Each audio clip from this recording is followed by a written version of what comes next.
One of my favorite scenes was the big showdown in Avengers Tower, where the idea of heroism is not as much of a theme in this as I thought it was going in, but it is there.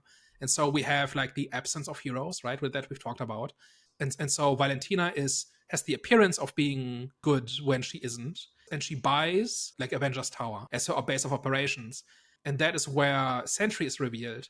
And that is where the Thunderbolts come together as a team to fight Sentry.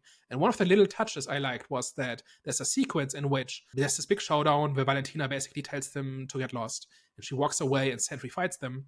Each one of the Thunderbolts attacks Sentry, and they fight in the way the original Avengers did. So US Agent uses his shield, and it gets bent, right? And I don't know if he has an adamantium shield or a vibranium shield. Anybody who has seen the series might know this, but it seems like it should be. So Sentry just bending it into a taco is a big deal. Who else? Bucky does his Winter Soldier things, right? And he loses his arm as a result. Ghost and Red Guardian don't seem to have direct analogs, but Yelena kind of jumps on Sentry and tries and kind of jams her tasers into his neck. And that is a move that Black Widow did. And that was very deliberate, right? There was like this entire sequence where one after the other, the Thunderbolts kind of slot into the Avengers roles. And it doesn't work. They're not good enough. It's not even about heroes. It's just they're not good enough. And Sentry wipes the floor with them and they lose. And it happens in Avengers Towers. I like that. That was probably like I like theme. I like it when a movie kind of does stuff like this, where it makes sense on literal level, but there's like subtext that supports kind of the big idea. And the entire sequence in Avengers Tower is that. It's like the best part of the movie, like just on a writing level, I think. Oh, and I hear what you're saying. I didn't actually realize that when I actually saw it. So okay, but what was the purpose behind that though? Oh, that they're not good enough. To show they're not good enough, exactly. Okay, but okay, so what is their significance going to be? Because at the end they said they're the new Avengers. I don't know if they were just joking. Well, that's the branding, right? Like they are. I know that's the branding, but are they going to be like in the Avengers? Or they're going to be their separate entity? They are the Avengers because like they are the official hero team going forward.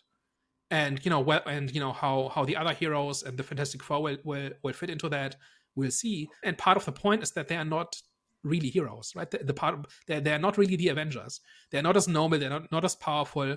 They are not as effective as a team. We like original Avengers was all about the Avengers going from being individuals to being a team.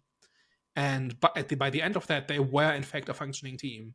And we saw them be very effective as that team, and the Thunderbolts just aren't, or the New Avengers just aren't. Not like they're not as powerful.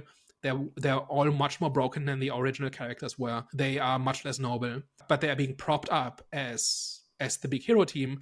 And the person who is giving them that branding is the villain. That's setting them up for something where they will have to rebel against that, where they will have to go rogue probably, or publicly break with Valentina or something like that. Like I like these characters enough to kind of want to see where that goes.